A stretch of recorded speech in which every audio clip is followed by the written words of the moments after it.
Changing the settings on the 200 series. To change the settings, the machine needs to be turned on. The startup sequence will display the particular model number, in this case HC234, before settling down to display temperature.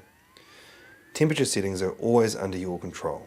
At all times you can increase or decrease the temperature by using the up and down arrow buttons.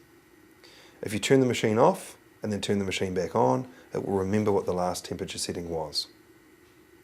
To change the pressure or the altitude, both of which should be done under consultation with your CPAP therapist, you need to go into the Clinical Settings menu. To go into the Clinical Settings menu, hold down the top and bottom buttons for about 3 seconds. Once you're in the Clinical Settings menu, the altitude adjustment will be displayed and the mountain icon will be flashing off and on to indicate that you're in the Settings menu.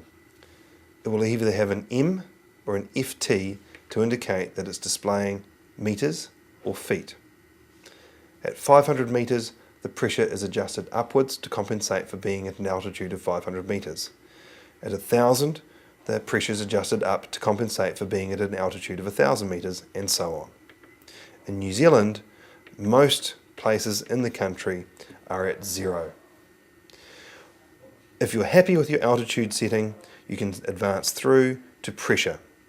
Pressure is measured in centimetres of water, which should be flashing off and on to indicate that you can make a change.